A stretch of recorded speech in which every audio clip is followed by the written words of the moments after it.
Allez-y, allez-y, il y a encore de la place.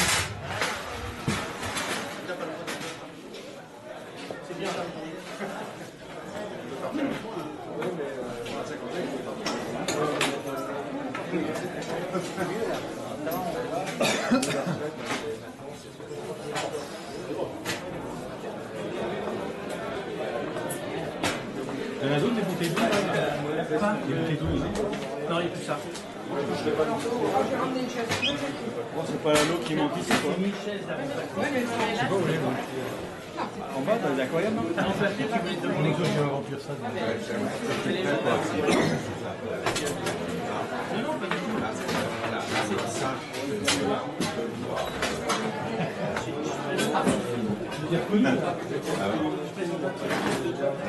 D'accord. Oui, il y a un micro derrière le clavier. Mais il est plein là. Oui, je peux passer après. Mets dans mon sac si tu veux, Julien. Voilà. Ça, t'es sûr de ne pas oublier.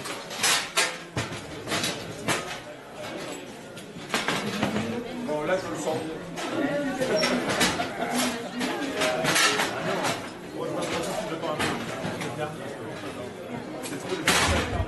Il nous reste des DVD.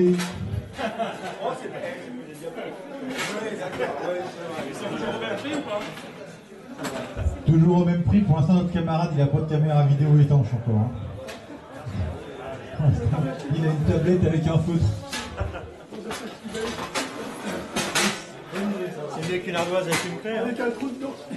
Ah non, bah non, c'est un trou, ça prend l'eau. Ah bah non, il faut prendre un sac transparent. À toi du scotch. Ouais, c'est...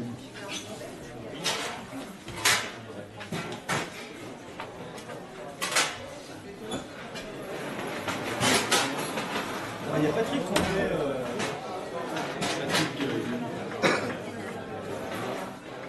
Patrick? Oui. Non, pas... Non, Warou? Il va la rue. Je vais prendre les DVD justement, ça tombe bien.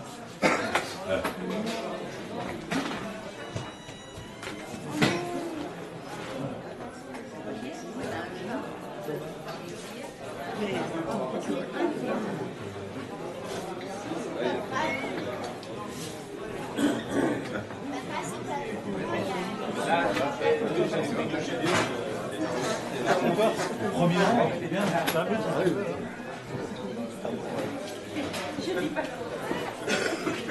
T'as vu, t'es un ami d'Alexandre Yann aussi sur Facebook. Il a fait une conférence sur des nanochromistes transvestitus, je crois. Oui, Alexandre. Juste nanochromisme, non. Il a parlé Conférence sur ça. non, il a parlé de nanochromisme. Ah bon? Ouais. Là maintenant, Au moins, il est sûr de ne pas dire de conneries parce qu'il connaît bien celui-là. c'est le plus important. Et en Angleterre, ça s'est bien passé en Angleterre. Tu es allé tout seul ou quoi? J'ai Eric qui venait avec moi. On a pris l'Eurotunnel avec la voiture. C'est génial. C'est franchement super bien fait, super patient. Et les coûts, c'est vraiment rien à voir avec le billet de transport. Non, c'est bien. Du coup, ils m'ont donné des poissons. Je devais revenir avec rien et je suis revenu avec des poissons. J'ai fait des belles ventes par contre. Il m'a bien aussi rencontré. Puis la conférence, ils ont apprécié. Je serais curieux de voir ce qu'ils ont les Anglais, s'ils sont pas loin de chez moi. Bah, nous, dans ce que. Ils vendent en bourse à la fin, c'est assez marrant. Ils vendent bourse en sac. D'accord. Des cyclinés. Alors, t'as des trucs qui partent avec des sommes ridicules, des trucs qui sont en boîte, ça dépend, c'est assez bien fait. Aux enchères. Aux enchères. Ils vendent aux enchères, ça veut dire qu'à l'avance. Ils vendent aux enchères. Ça c'est en Hollande. Non, en Angleterre. Oui, ils ont repris le système hollandais. Ah oui, d'accord. À la base, et d'ailleurs, ils ont commencé à faire la vente dans les sacs Respirant. Voilà, tu arrives, tu prends ton sac. Pour le sac respirant, ça va être intéressant. Quand ça va être bien répandu, ça va être le transport. On a Antoine Lamboche, il m'a filé des Boreno, t'as vu, avec l'aspirant pendant 3 jours, j'ai pas touché. Je le disais à Philippe tout à l'heure. Moi, je me souviens d'une année, je suis descendu à Vichy, Laurent, le Gaspéry, il m'avait amené des poissons. Il s'est pointé le vendredi matin. Je suis reparti avec le dimanche soir. Et ils sont toujours vivants. Ah oui. Donc tu peux les laisser 3 jours. Les cliniciens là, ils ont fait le voyage en avion là, dans les sacs aspirants. Quand j'ai sorti du sac, ils étaient pétés la forme. Et moi je te parle pas de sac aspirant, là, je te parle de sac normal. Très peu d'eau. Tout le monde est assis? Non. Bah, pour ceux qui s'intéressent, qui l'ont pas regardé, sur le côté là en face de la buvette, vous avez Johnny qui vous propose des racines et puis de la nourriture.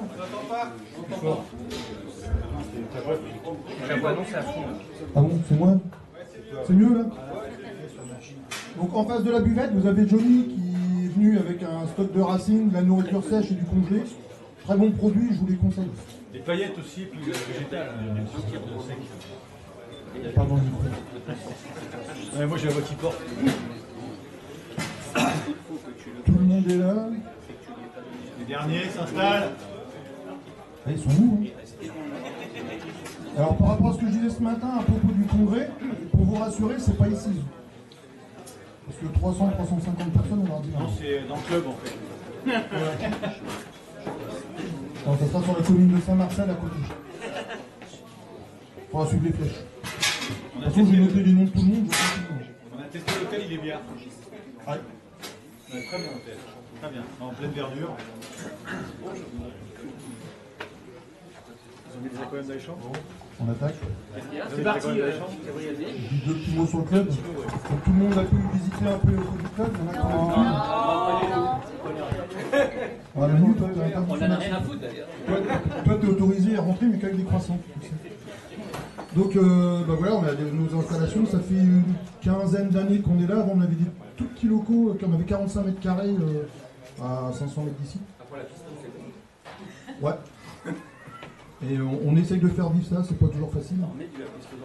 Et voilà. Et c'est pour ça qu'on aime bien faire nos réunions ici, ça permet d'en faire profiter à tout le monde. Voilà, s'il y en a qui ont des questions sur le club après, bah, faut pas hésiter à venir nous voir. On dit l'autre, rien, on va laisser la parole au maître de cérémonie. Alors, on va bientôt démarrer pour la conférence de Patrick. Alors, on a eu plusieurs façons de présenter Patrick, et en effet, il y a des façons très descriptives. Vous voyez pas mal d'informations sur Internet ou ce genre de choses. Et nous, on a choisi de faire autrement avec Alain. On a voulu faire un petit condensé de ce qu'a représenté et ce que représente Patrick pour nous à travers ces différents voyages qu'il a fait. Donc, je vais vous montrer un petit film qui dure 4 minutes.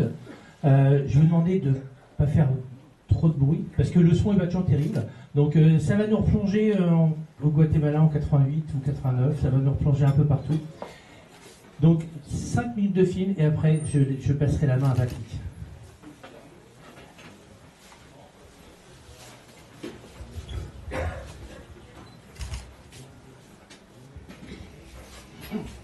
En effet, Patrick, docteur en sciences naturelles, donc cette présentation, vous la retrouvez sur Internet.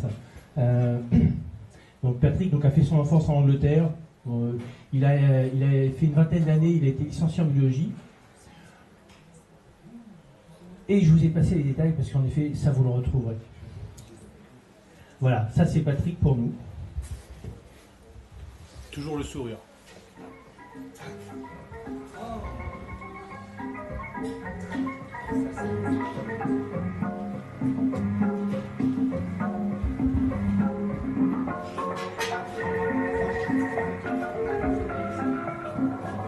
Jean-Claude Norita, Émigrant.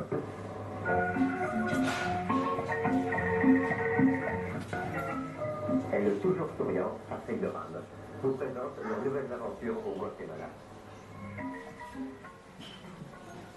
Continuons notre exploration. Nous remontons la rivière sur quelques kilomètres. C'est plus nous remontons, moins qu'il y a de poissons.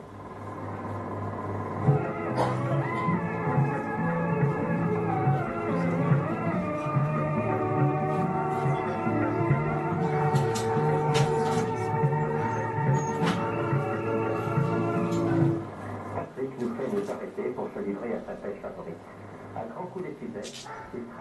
ensemble dans les terrains de discussion.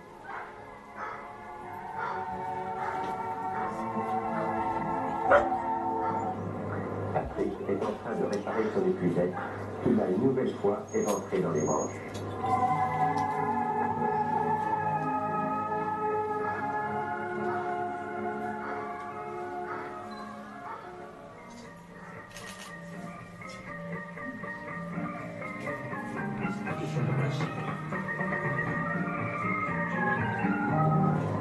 Nous avons fini par trouver des jacinthes. Nous pensions faire une bonne pêche, mais il y avait de la vase et l'eau était assez profonde.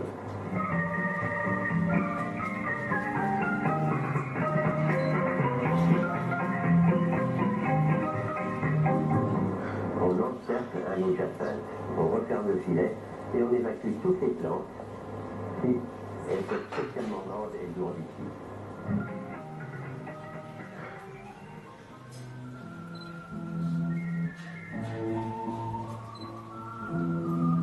Patrick avait très bien préparé son voyage. Il avait fouillé sérieusement la littérature spécialisée et savait ainsi trouver par ici une espèce endémique de Vudifaux.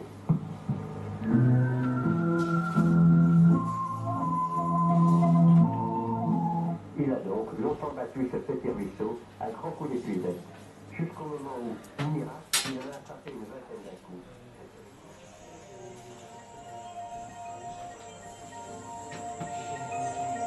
Des centaines de fois, ils sont capables de faire ce geste.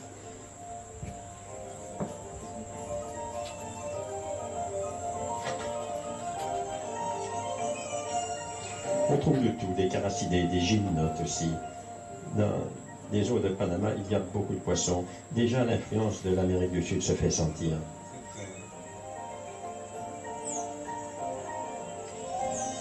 Et hop, une fois de plus, allons-y. Là, les moustiques, ils ne descendent pas. Par contre, le soir, ils ne les apprécient pas du tout. Mais quand ils sont occupés à la pêche, rien ne les arrête.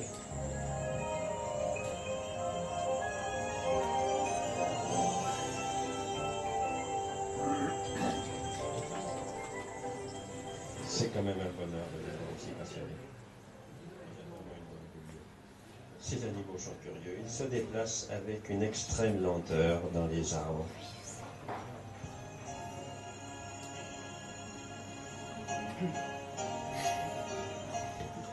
Et puis, charitablement, Patrick, muni de son fardeau, va le repasser dans les branchages d'un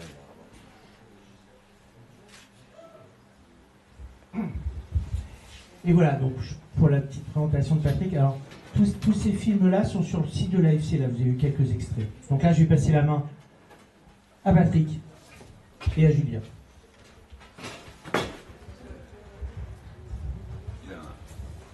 Alors bien, chers amis, je suis vraiment très content d'être parmi vous ici et je suis ravi de voir que l'aquariophilie semble se porter très bien dans cette région. Sur le menton. Pardon. Pose-le sur le menton. Bon, d'accord, je parle ici. Vous m'entendez bien maintenant? Oui. Ok. Donc je suis vraiment ravi de voir que l'aquariophilie semble se porter vraiment très bien dans cette région de France. Je ne m'attendais pas du tout à avoir un public aussi nombreux et enthousiaste. Et d'un côté, ça m'effraie un peu. Je ne sais pas si j'aurais accepté de vous parler si je l'avais su. Pour deux raisons. C'est que, enfin, pour plusieurs raisons. Mais la première, c'est que depuis que je fais partie du club, heureusement assez exclusif des aquariophiles aveugles ou tout au moins très malvoyants, je m'étais juré de plus jamais donner une conférence. Bon, on a réussi à me faire fléchir, tant pis pour vous. L'autre raison plus importante, c'est que malheureusement, je n'ai vraiment au fond rien de neuf à vous apporter. Parce que je ne suis pas retourné à Madagascar depuis très longtemps. Je suis retourné encore 2 fois, en 2006 et 2007, mais dans une région où il n'y avait pas de guide. La région de Fort-Dauphin, du reste fort intéressante. Mais voilà, donc c'est un peu plutôt une espèce de souvenir dont on va vous parler. Et j'espère que ça va se passer pas trop mal, mais je pense qu'avec l'aide de mon cher Lucien, mon assistant, comme il s'appelle maintenant, ça va aller, j'espère pas trop mal. Voilà. Alors on peut commencer. Et donc la première photo, je montre toujours cette photo, en fait, avant même de commencer la conférence, parce que vous me voyez là avec Jean-Claude Nourrissa, dont beaucoup d'entre vous connaissez bien, qui a été donc, je crois, pendant plus de, je ne sais pas combien de temps, président de l'AFC, et puis notre ami malgache, Jean Gilbert André Mianage, qu'on appelait simplement Jean, qui était à la fois notre chauffeur, notre enquêteur, et surtout notre ami et qui a grandement facilité tous nos voyages, nos prospections à Madagascar. Et ça, c'est la dernière fois que nous avons été les trois ensemble. C'était en juillet 2003, à Soliès, chez Nicole et Jean-Claude. Et c'est ma femme qui a pris cette photo. Et comme vous voyez, on était très heureux à ce moment-là. Et loin de se douter que Jean-Claude allait bientôt nous quitter. Donc au retour de son dernier voyage à Madagascar, en novembre 2003, voyage auquel malheureusement je n'avais pas pu participer. Alors voilà, maintenant on va commencer un petit peu la conférence. Donc j'ai intitulé Les Kili de Madagascar, mais malgré tout, je vais aussi employer un peu en partie les photos que j'avais déjà montrées en 2009 à Villebon, donc pas très loin d'ici, où j'avais fait une conférence intitulée Les poissons des eaux intérieures de Madagascar, et qui montrait peut-être qu'il y avait une certaine prépondérance, disons, des tiquidés. Voilà, alors continuons. Alors ceci est juste une carte pour vous montrer où est Madagascar, je crois que vous le savez tous, enfin, vous voyez au large de la côte africaine, séparé de l'Afrique par le détroit du Mozambique, et puis au nord-est de Madagascar, pratiquement sous l'équateur, il y a les îles Seychelles, dont je parlerai aussi un petit peu dans cette conférence.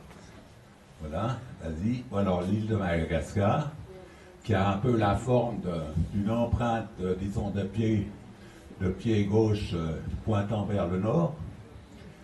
C'est, comme vous savez, une des plus grandes îles du monde. Je ne me souviens plus exactement son rang, mais je crois que c'est la 4e ou la 5e île. Mais enfin, peu importe. Ça, pour vous donner sa taille approximative, enfin, c'est même assez précisément la taille de la France, plus les pays du Benelux réunis. Donc, ça fait quand même une belle surface. Et surtout, comme elle est allongée, les distances sont souvent très grandes.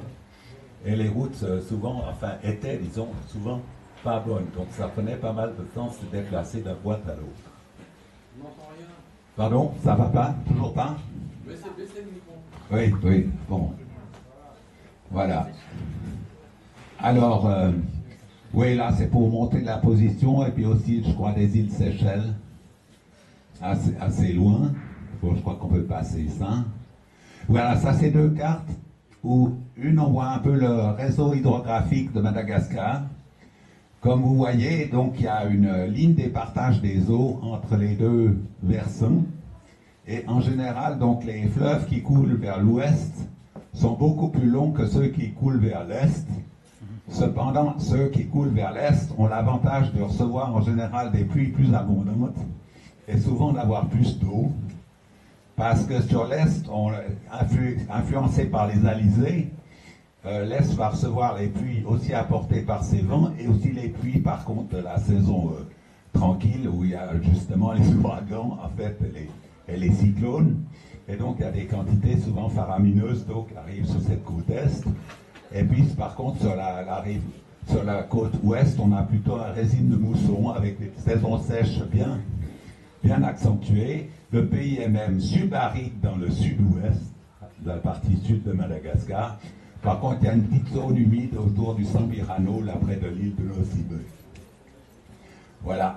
Ensuite, à droite, vous voyez un peu les types de végétation principaux de Madagascar, comme ils étaient, disons, à peu près dans les années encore 1950 par là.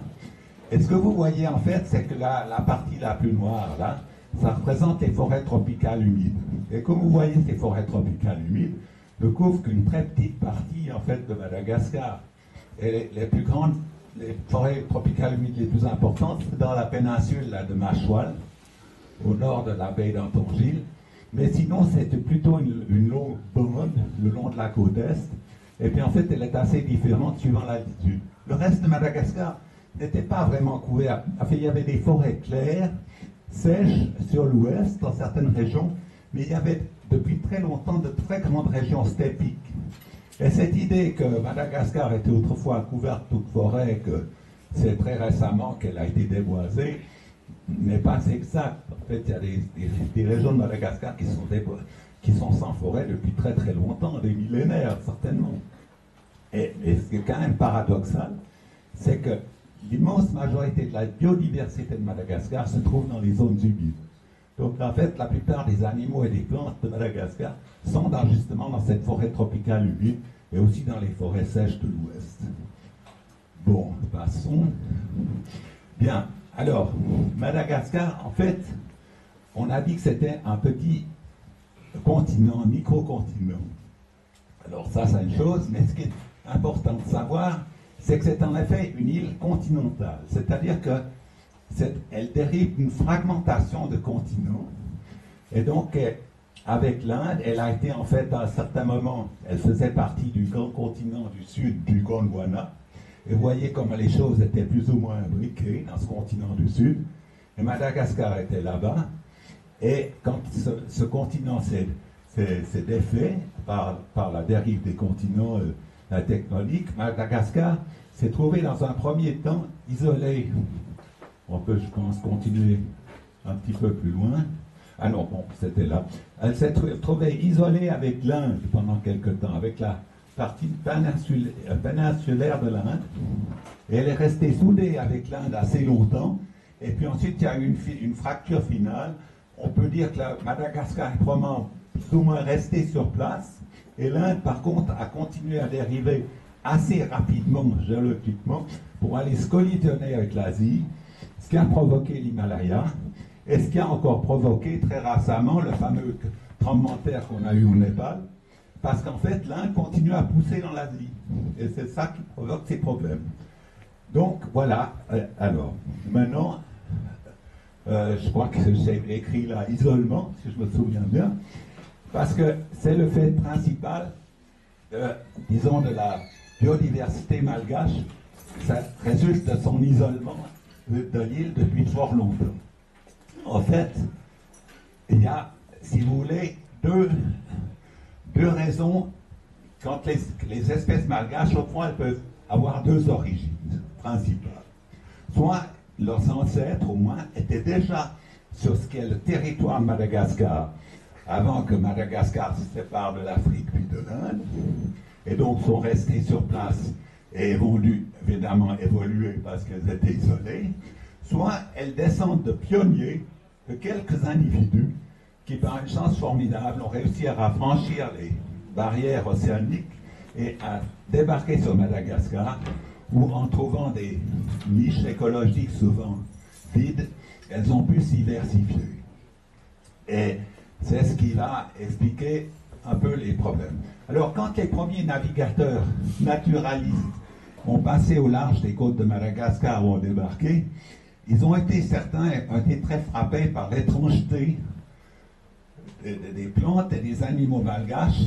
En particulier, là, vous voyez une vieille gravure, je crois, du XVIIe siècle, où on peut voir un peu la végétation des arbres, sans doute prise du sud-ouest, donc aride de Madagascar, et on peut s'amuser à essayer d'en trouver un peu les espèces, comme elles existent encore aujourd'hui. Vous voyez les baobabs. Madagascar a 7 des 9 espèces de baobabs au monde, dont la plus grande espèce, qui est la Dansonia grandidierique, vous voyez là, c'est un arbre magnifique. Et puis d'autres plantes extraordinaires, comme appartenant à la famille des Didieraceae, les Alaudia, qui sont les plantes pieuvres, et les Didiera, qui sont les plantes fouets, disons, et encore d'autres baobabs, puis les plantes comme les Pachypodium, etc. Toutes des plantes endémiques et tout à fait spéciales qui sont particulièrement curieuses dans ce sud-ouest aride. Mais bon, on peut parler. Il y a quand même, comme je vous dis, des endroits beaucoup plus humides, avec aussi des tas de plantes extraordinaires et très spéciales. Par exemple, on a une énorme aracée, le Typhonodorum lindeanum, et on a le fameux arbre des voyageurs, des ravinales, et d'autres plantes comme ça, des pandanus et autres choses, qui sont aussi généralement tout endémiques de Madagascar. Je crois que là, vous voyez l'inflorescence du Tifanodorum, donc cette énorme aracée qui pousse jusqu'à 3-4 mètres de l'eau, toujours les pieds de haut, toujours les pieds dans l'eau. Et vous voyez là, par contre, la plante, là, avec un lac derrière. Heureusement, j'arrive quand même à voir quelque chose. Bon, différentes plantes, justement, le rhamnal, les pandanus et tout ça qu'on trouve près de l'eau. Bon, passons. Attends, là. Ah oui, là, j'ai mis ces photos juste pour le plaisir des yeux, un peu. Sauf erreur, c'est bien celle-là. C'est un pachypodium à fleurs rouges, avec un petit oiseau nectarinien. Les nectariniens sont dans l'ancien monde, donc Afrique et Asie tropicale surtout, un peu l'équivalent des colibris, donc des oiseaux-mouches sud-américains, mais ils n'ont pas développé cette possibilité de voler sur place, là, comme des insectes. Par contre, ils se nourrissent un peu de la même manière, de nectar de fleurs. Et donc là, cet oiseau était venu butiner ce magnifique pachypodium rouge qui croissait dans la région où nous avons trouvé le lamena, donc le Paretropus nourrissati. Voilà, c'est une photo d'un ami hollandais, Olaf Pronk. Parce que, oui, ça, je voulais vous dire au début, beaucoup des photos que vous allez voir, et surtout de poissons, ne sont pas de moi. Il y aura des photos de Paul Loisel, des photos des Pieds Noirs, des photos de Jacques Blanc. Je ne vais pas vous dire chaque fois de qui elles sont, mais je ne les revendique évidemment pas du tout. Et je remercie même ces gens de les prêter involontairement. Voilà quelques paysages de Madagascar. Par exemple, un peu sur les hauts plateaux du sud, avec ses reliefs granitiques et ses troupeaux de bétail. Il y a beaucoup d'élevage à Madagascar. Certaines tribus sont vraiment des tribus d'éleveurs. Et puis des régions plus humides. Là, vous voyez dans le sud de Madagascar aussi la vue vers Fort-Dauphin, les monts Anochi, etc. C'est une région très intéressante aussi. Bon, passons. Voilà, alors là, on arrive à la faune. Et évidemment, à Madagascar, les animaux qui sont les plus connus de tout le monde à Madagascar, ce sont les lémuriens, qui sont, on peut le dire, des primates. Quand je dis primitifs, ce n'est pas très juste. C'est-à-dire que certainement qu'ils devaient être restés assez près des primates qui existaient autrefois et qui ont été remplacés par les singes modernes sur les continents américains, asiatiques, etc. Mais il faut bien penser que depuis qu'ils sont à Madagascar, ils ont aussi certainement beaucoup évolué. Donc, vous avez le fameux lémur kata, qui est un animal très très sympathique et très amusant, et d'autres lémuriens. Je vois que la prochaine, il y a encore une photo d'un autre lémurin, un macao, etc. C'est vraiment des animaux tout à fait charmants et qui ont beaucoup capté l'attention, disons, des biologistes et des zoologistes malgaches, parfois un peu malheureusement au détriment, je dirais, des autres espèces.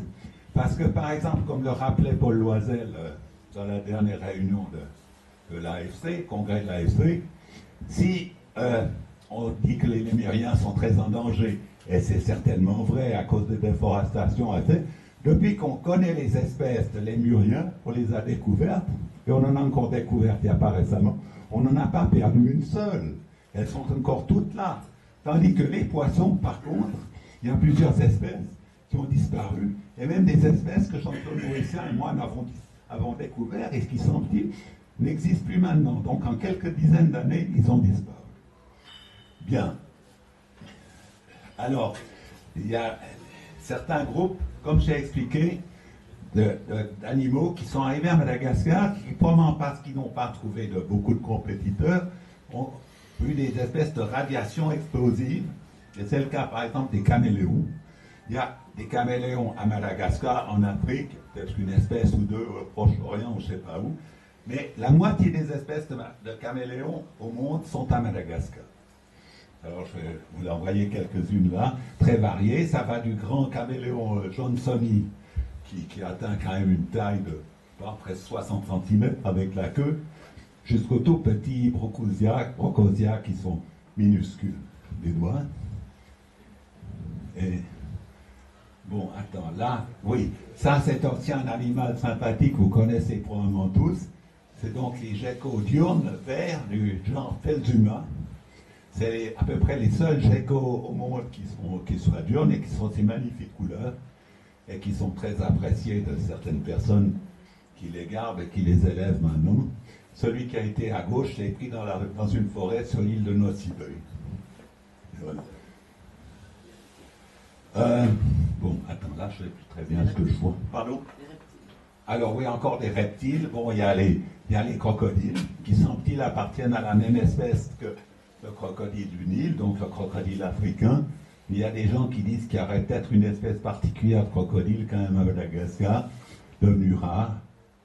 Et puis, il y a une chose très intéressante, il y a deux espèces de boas à Madagascar. Et il y a ce boa de Dumérilь, là.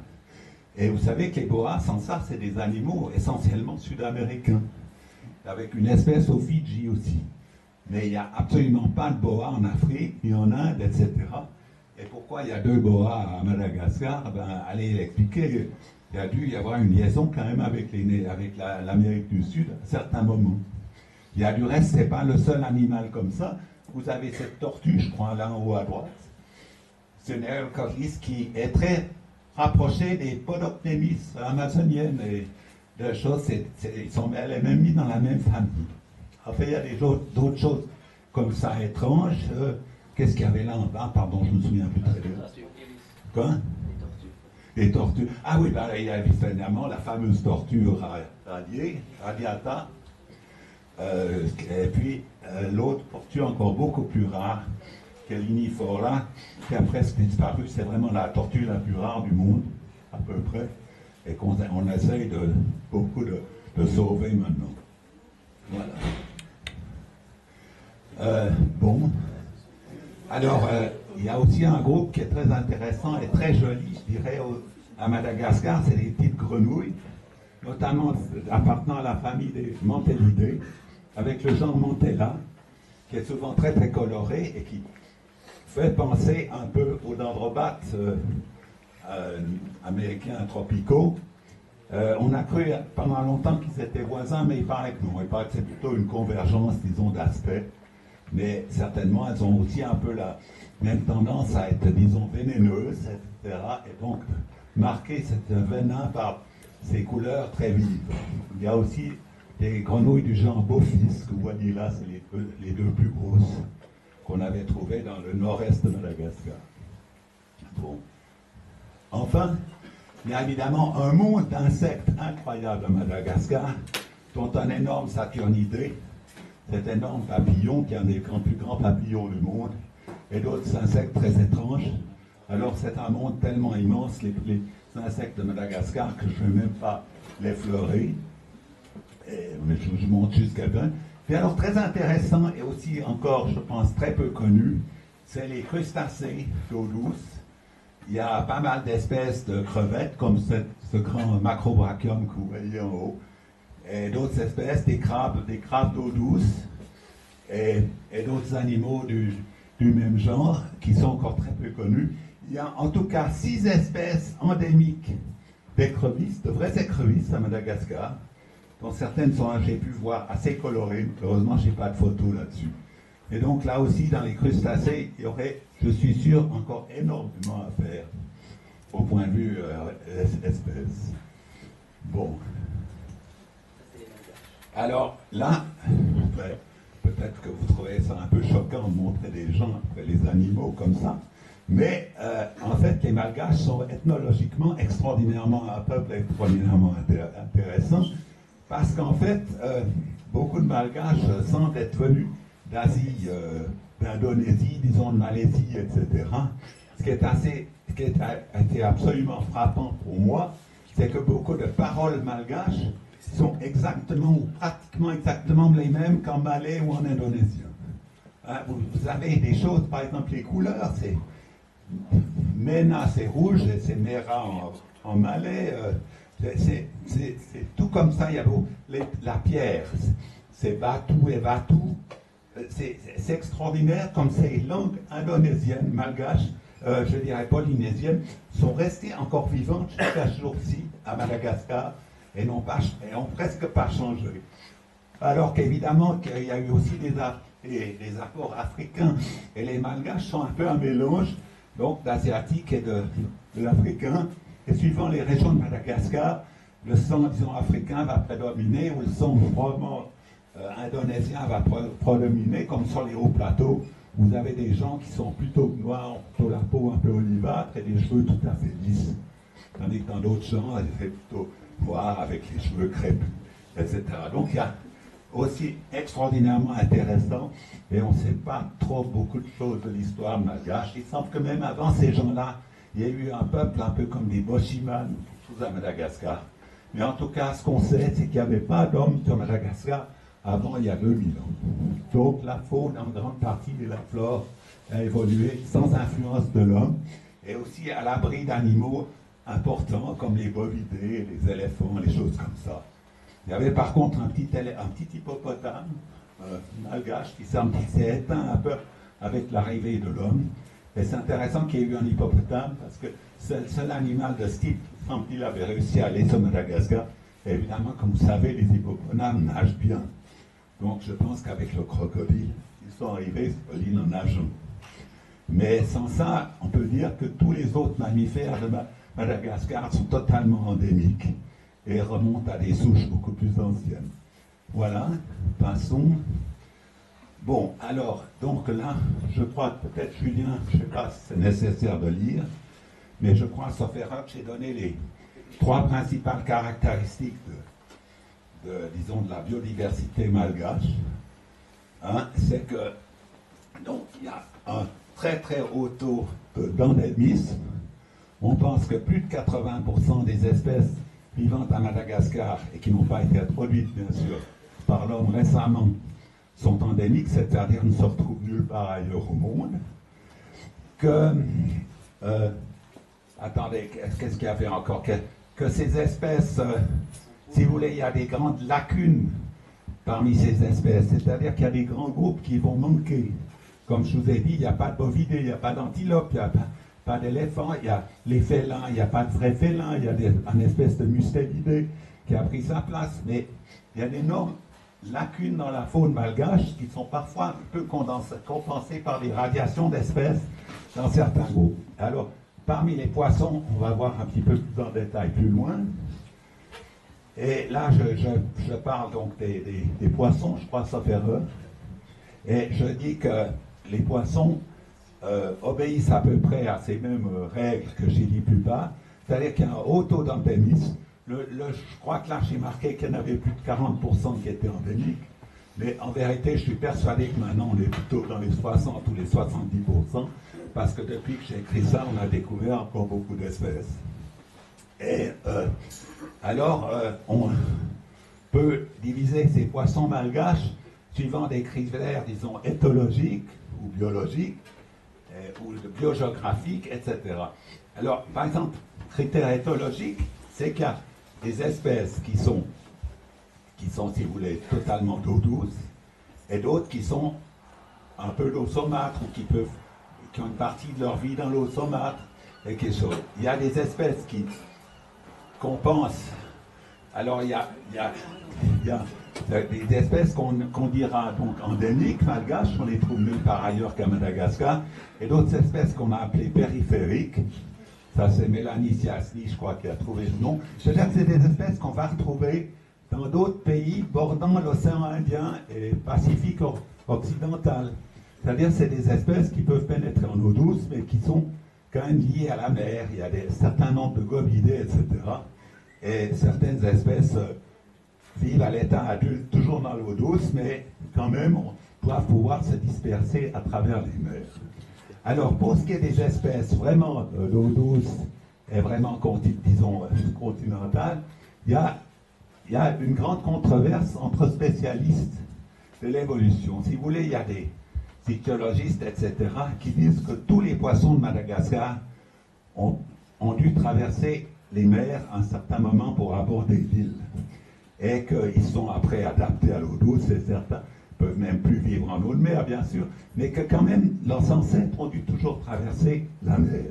Et il y en a d'autres, comme par exemple John Sparks, qui lui est tout à fait sûr que, par exemple, il y a des cyclidés à Madagascar, c'est qu'une fois Madagascar était soudé à l'Afrique, puis ensuite à l'Inde, etc., que s'il y a des poissons arc-en-ciel, c'est-à-dire des médotidés, qui sont très voisins des mélanoténidés australiens. C'est parce que ces espèces ont déjà d'abord évolué comme poissons d'eau douce dans leur pays respectifs, puis ont été séparés par ces fameux mouvements tectoniques, etc. Et il y a donc ces deux conceptions très différentes. Et le débat est très vif entre ces gens ici. Ils s'engueulent presque, hein, je veux dire, en publication, c'est assez étonnant. Et moi j'ai une position, pour autant que ma position ait quelque importance, un peu intermédiaire. Je pense qu'en fait, c'est vrai, les espèces malgaches ont dû probablement traverser des espaces marins, mais ils devaient être beaucoup moins grands et moins importants qu'aujourd'hui.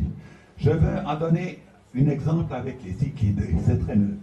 Il y a ces cyclidés malgaches, et vous savez qu'il y a évidemment des cyclidés en Afrique, et de l'autre côté, au Mozambique, il y a pas mal de tilapia, disons, d'oréochromis, ces choses comme ça, qui ont été par la suite importés à Madagascar par l'homme, donc récemment.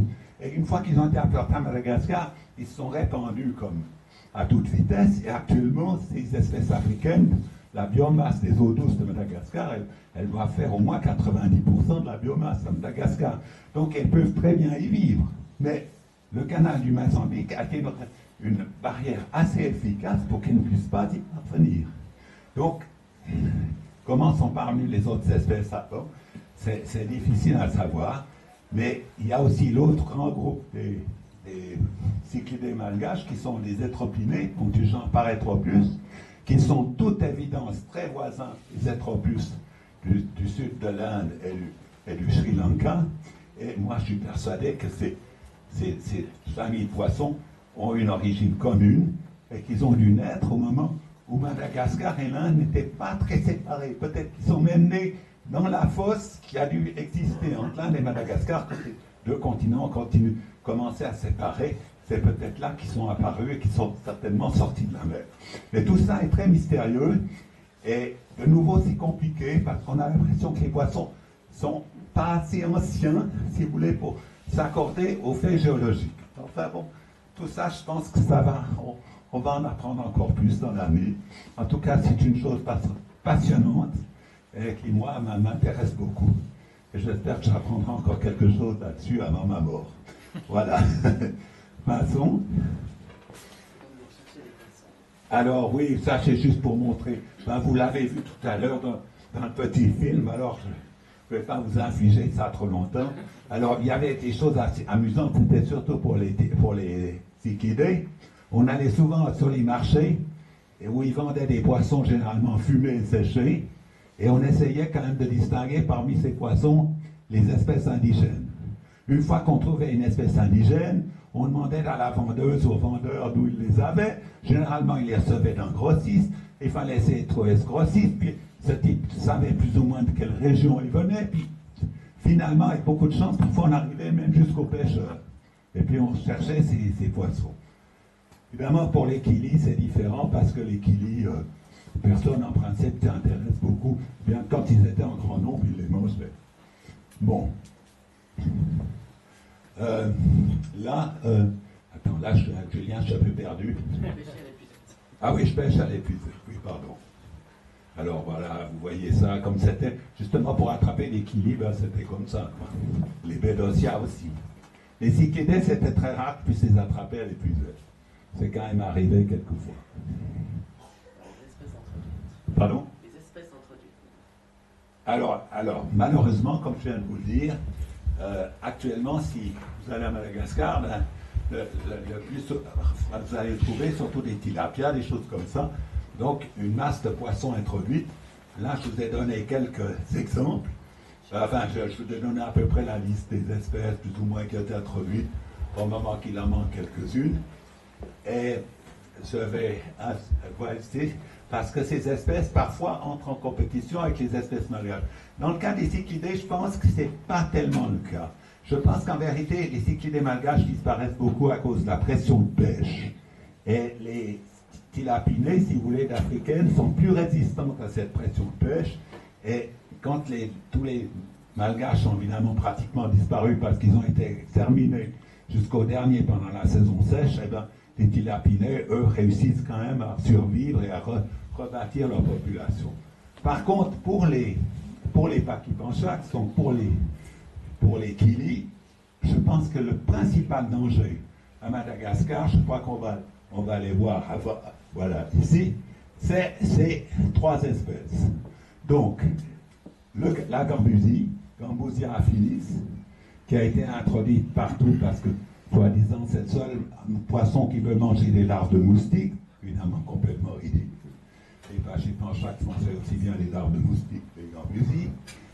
Le goupi, qui a été introduit dans certaines régions, notamment dans le nord de la côte de Madagascar, où il remplace les populations de Pachypanchax saccharami. Et puis alors aussi, terrible, le Xiphophorus helleri, donc le poisson épée vert, qui se trouve beaucoup. Alors, l'ennemi de ces espèces, c'est qu'elles se complètent dans leurs méfaits.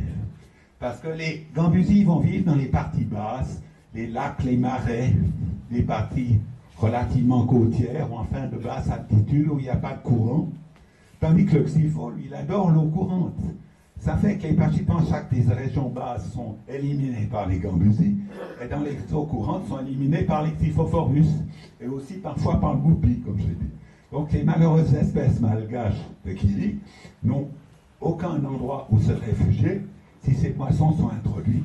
Et encore maintenant, ils sont en train de s'étendre. Encore récemment, j'ai appris que certaines rivières ont été envahies par le Xiphophorus helleri et ont déplacé les espèces locales. Alors ça, c'est un énorme problème pour nos pauvres Kili.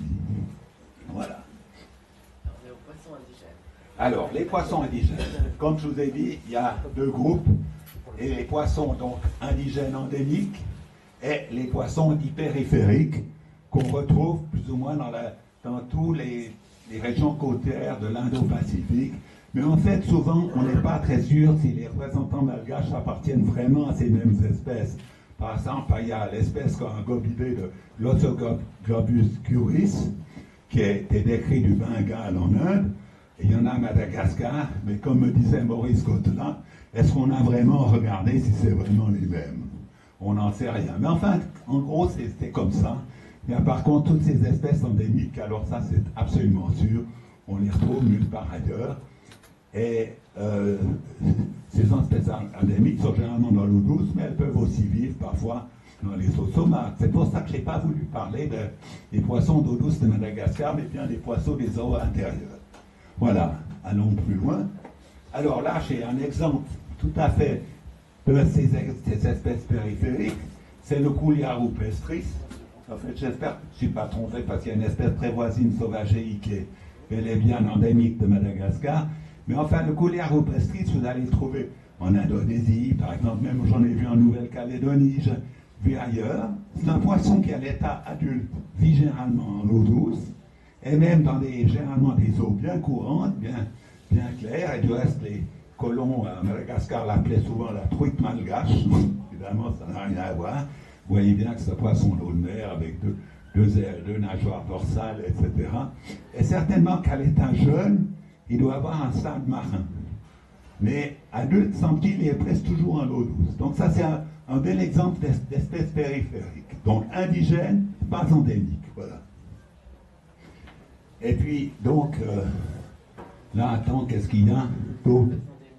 Ah oui. Et puis alors, donc là, il y a quelques exemples de poissons endémiques.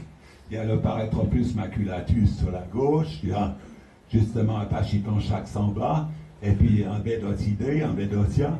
Et ces espèces, donc, se trouvent qu'à Madagascar, et donc elles sont énigmatiques, parce que, comme je vous l'ai dit, on ne sait pas très bien comment elles sont sur l'île, si elles étaient déjà avant que Madagascar sépare des autres continents, ou si elles sont arrivées à travers la mer, et donc leur mystère, leur évolution est encore un mystère. Et puis en danger, parce que malheureusement, ces espèces, soit sous la pression de la pêche humaine qui se fait beaucoup, soit par compétition, comme je viens de le dire, avec par exemple les vivipares américains, sont en train de disparaître. Et on peut bien dire que la faune des poissons de Madagascar est en train de changer complètement, et la faune indigène est en train de disparaître. Malheureusement, je ne sais pas ce qu'il en restera dans quelques temps. Voilà. Ensuite, attends là. Ah oui, mais je vous ai donné ce poisson parce qu'il est joli et que malheureusement on le voit pratiquement jamais dans le commerce. C'est une espèce de Scatophagus, donc vous connaissez le Scatophagus argus qui vient d'Asie. Et ce Scatophagus tetracanthus qui est très beau, surtout quand il est jeune, il est magnifique. Parce qu'il a aussi une tache rouge sur le front, etc. Il est jaune avec ses bandes foncées, c'est vraiment beau. Eh bien, il se trouve à Madagascar, mais il se trouve aussi sur la côte est-africaine, et je crois aussi peut-être aux Seychelles, j'en sais rien. Ce qui est étonnant, c'est que sur la côte africaine, Loisel a vu les choses, c'est une espèce qui est strictement inféodée aux mangroves, aux lagunes saumâtres, même un peu en mer, qui ne pénètre jamais en eau douce, alors qu'à Madagascar, on en trouve parfois à 100 km de la mer, dans certaines rivières, s'il n'y a pas de rapide qui leur bloque le chemin. Il semble que le fait que les niches écologiques soient moins remplies dans les eaux douces malgaches ont permis à cette espèce de remonter les fleuves et d'aller très loin, même dans certains lacs, qui peuvent même être partiellement isolés au moins une partie de l'année. Et ils vivent dans des eaux souvent très douces, sans minéraux et tout, ça ne semble pas les gêner. Mais pas en eau acide par contre. Voilà. Ici, j'ai mis cette photo pour faire surtout plaisir à Alain Coll, parce qu'il aime ce poisson, il le trouve beau. Et donc c'est un truc, mais c'est quand même un truc intéressant, parce que c'est aussi une espèce périphérique, et qu'à Madagascar, on a trouvé que dans un coin, dans un endroit, à Mawanset. Mais sans ça, l'espèce est originaire, le type, je crois, des Philippines, ou je sais pas. Enfin, un drôle de poisson, crapaud, c'est marrant. Et puis, voilà. Et puis alors là, j'ai mis quelques exemples de silures, non? Bien ça? Oui, donc de siluriformes. En haut à droite, vous voyez l'Arius madagascariensis. Donc les Arius, c'est les poissons que les Anglais appellent les sea catfish, parce que beaucoup d'espèces peuvent vivre en mer ou au moins en eau saumâtre. Mais à Madagascar, il y a plusieurs espèces qui sont complètement adaptées à l'eau douce, et même des espèces qui sont devenues endémiques, comme l'Arius. On en a toutes des vrais découvertes, plusieurs espèces. Et puis alors, un autre groupe de silures qu'on trouve à Madagascar, qui sont très très intéressants, c'est les Ancharidés, avec le genre Ancharius et le genre Gogo. C'est des poissons silures très intéressants parce que spécialiste des silures qui les a étudiés a trouvé qu'ils avaient des traits communs, soit avec les Aridés, soit avec les cynodontidae, enfin les mochochidés, c'est-à-dire les cynodontistes. Ils sont un peu intermédiaires entre les deux. Alors, comme c'était ça, on en a fait une famille spéciale, et ils sont tout à fait percusés. En plus, les siluridés sont très intéressants parce que ce sont les seuls ostariophysaires qu'on trouve à Madagascar. C'est-à-dire, les seuls poissons qui ont ces fameux appareils de Weber, vous savez, qui relient, disons, la cavité, les oreilles, etc., à la vessie natatoire, et qui est présente chez des grandes familles d'eau douce comme les cyprinidés, les caracidés, etc., qui sont tous absents de Madagascar, sauf donc ces quelques espèces de silures. Voilà. Alors maintenant, on arrive donc vraiment à une famille qui est même endémique de Madagascar, c'est les Bédocidés, avec l'espèce, ils ont peut-être une des plus connues pour les aquariophiles, c'est le Bédotia, encore qu'on l'a généralement appelé Bédotia gei, alors qu'en fait il s'agit de Bédotia madagascariensis, décrit plus anciennement, le gei étant une espèce très voisine, il faut le dire, qui se trouverait seulement dans la région de Manakar, dans ce fleuve-là.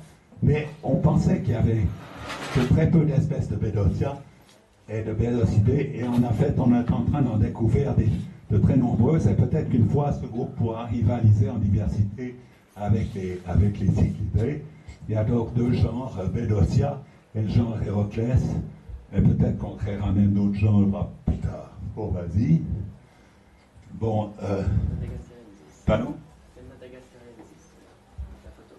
Oui, il y a le Bédotia madagascariensis, un très très joli poisson que vous connaissez probablement parce qu'on le trouve quand même encore assez facilement dans le commerce.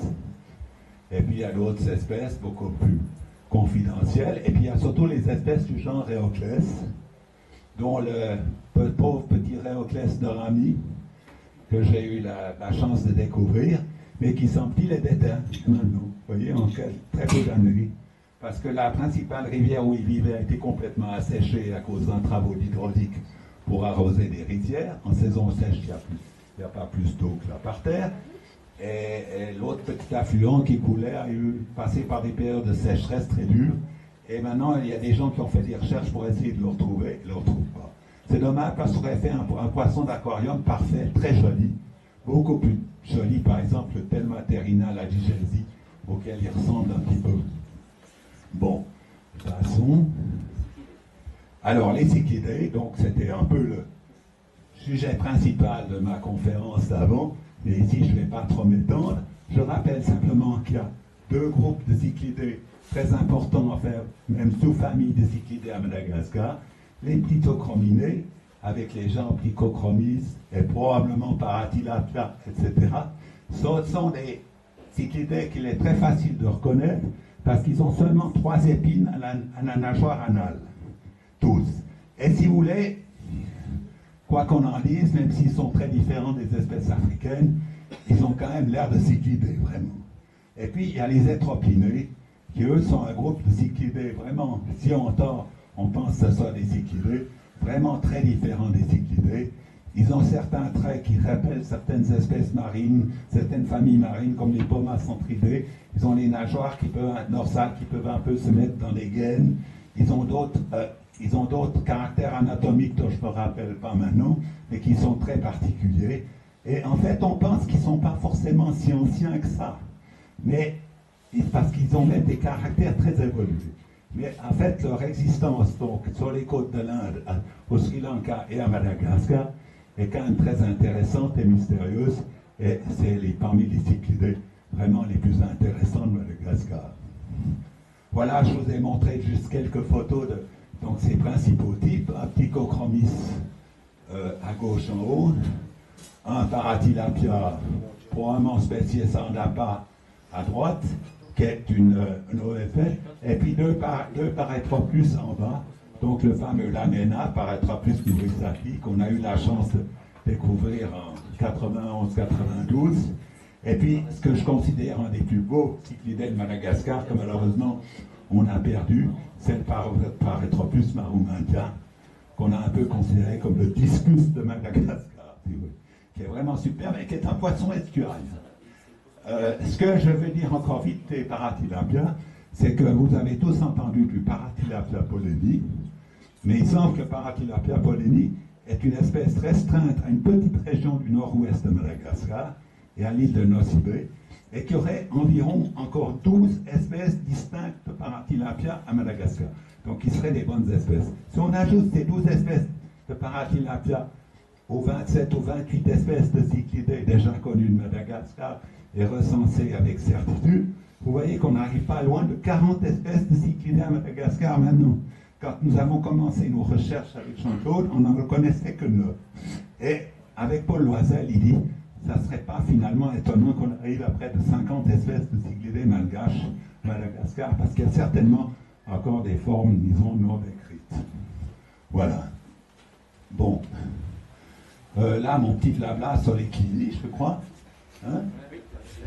Et donc, si vous voulez, les kilis, il y a en fait un genre qui est important, c'est le genre Pachypanchax, avec ses différentes espèces qui ont été redécrites ou décrites dans une publication récente de Paul Loisel en 2006. Et donc, une de ces espèces est donc des îles Seychelles. Et puis, vous avez un petit groupe que les gens oublient généralement, qu'on peut considérer comme kili, qui sont les pantanodons, dont je dirais quelques mots à la fin de cet exposé. Voilà, alors je crois qu'on peut passer aux espèces. Là, vous voyez un petit tableau avec les différentes espèces de Pachypanchax, mais on va les voir plus en détail. Oui, là, c'est des cartes que j'ai prises justement de la publication de Loisel, où il montre des localités de Pachypanchax. Et vous verrez que, en fait, la plupart des espèces de Pachypanchax connues sont dans le nord-ouest de Madagascar. Et ça va assez bien avec la répartition des cyclidés. C'est aussi dans le nord-ouest de Madagascar qu'on a la plus grande diversité d'espèces de cyclidés. Par contre, on connaît en fait que 2 espèces, disons, du versant est. C'est le Sakarami, le Pachypanchax sakarami, que contrairement à ce qui est écrit dans beaucoup de livres, vit dans les rivières qui coulent bien que tout au nord de Madagascar coule dans des rivières qui sont nettement vers l'est. Et puis une nouvelle espèce, Pharatrassa, décrite par Loisel, qui se trouve un peu plus au sud, sur la côte est. Et puis maintenant, on a trouvé quand même des populations de Madagascar, toujours à l'ouest, mais nettement plus au sud. Il y a une population que j'ai connue, que des Italiens m'ont ramené certains spécimens, donc du bassin de la Tsiribina, au pied du fameux Tsingi de Bemaraha. Et puis, maintenant, récemment, je pense qu'il y a à peu près 2 ans, non, il y a une expédition franco-malgache qui a trouvé un nouveau Pachypansac dans un massif montagneux complètement isolé et dans le sud-ouest de Madagascar. Bon, on va voir ça plus tard. Bien, ça voilà, je commence par le Pachypansax. Pardon, je crois que je vais m'asseoir quand même après un moment. Le Pachypansax arnouti. Si je commence par cette espèce, c'est pas parce que par ordre alphabétique, ni même parce que c'est le premier Pachypansax que j'ai pêché moi-même, dès mon premier voyage de recherche de poissons en 91 avec Jean-Claude Nourrissin, mais parce que ça a été le premier Pachypansax qui a été importé en France. Tu peux passer à la... Ah voilà. Vous voyez, je ne sais pas si certains d'entre vous connaissent encore cette revue, mais ça a été donc l'Aquarium et les poissons. Ça a été la première revue française d'aquariophilie, qui a été très longtemps dirigée par Jacques Géry, qui, à l'époque où il dirigeait cette revue, était un chirurgien très connu, spécialiste de la chirurgie esthétique et surtout de la chirurgie réparatrice, disons, hein, et qui a même écrit des publications et qui était très connu dans son domaine, mais qui était aquariophile amateur et qui s'était passionné pour les poissons et qui est devenu le rédacteur de cette revue pendant plusieurs années, jusqu'à ce que tout à coup sa publication cesse parce que Géry, tout à coup, on avait eu marre de la chirurgie, elle a décidé de se dédier aux poissons et finalement est devenu un des grands spécialistes des caracoïdes, notamment de tous les Serrasalminés, des piranhas, etc. Et ça a été donc un ami. Et grâce à cette revue, c'est grâce à cette revue que je l'ai connu. Et finalement, on a fait connaissance et il m'a vraiment honoré de son amitié. C'était vraiment une des personnes les plus remarquables que j'ai rencontrées dans ma vie. Et je l'aimais beaucoup. Il est mort il y a quelques années, à 90 ans, en laissant vraiment un travail qui restera toujours. Il était en même temps très modeste. Alors, pour revenir à mon espèce arnouti, si on l'a nommé, enfin, si Loisel l'a nommé ainsi, il m'avait un peu demandé ce que je pensais aussi, quel nom il fallait lui donner. On est tout à fait tombé d'accord sur Arnouti serait un très bon nom. Parce qu'en fait, c'était Arnoult, qui à ce moment-là, je crois, était le directeur des eaux et forêts de Madagascar, qui avait été un peu l'initiateur de l'exportation de ce pays, de ce poisson sur la France. Il y avait un groupe d'aquariophiles parisiens, je crois, qui ont fait l'importation, et ça avait été salué comme un grand apport de l'aquariophilie française à l'aquariophilie générale. Enfin, une espèce était exportée par les Français, etc. Et en effet, ce poisson avait eu un certain succès pendant un certain temps. J'en ai même pu en acquérir à Lausanne, enfin il était répandu, là il marchait. Mais il l'appelait à ce moment-là Pachypansax homalonotus, parce qu'on pensait qu'il n'y avait que ce Pachypansax homalonotus à Madagascar. Il y avait éventuellement le Sakarami tout au nord, mais ce n'était pas très sûr.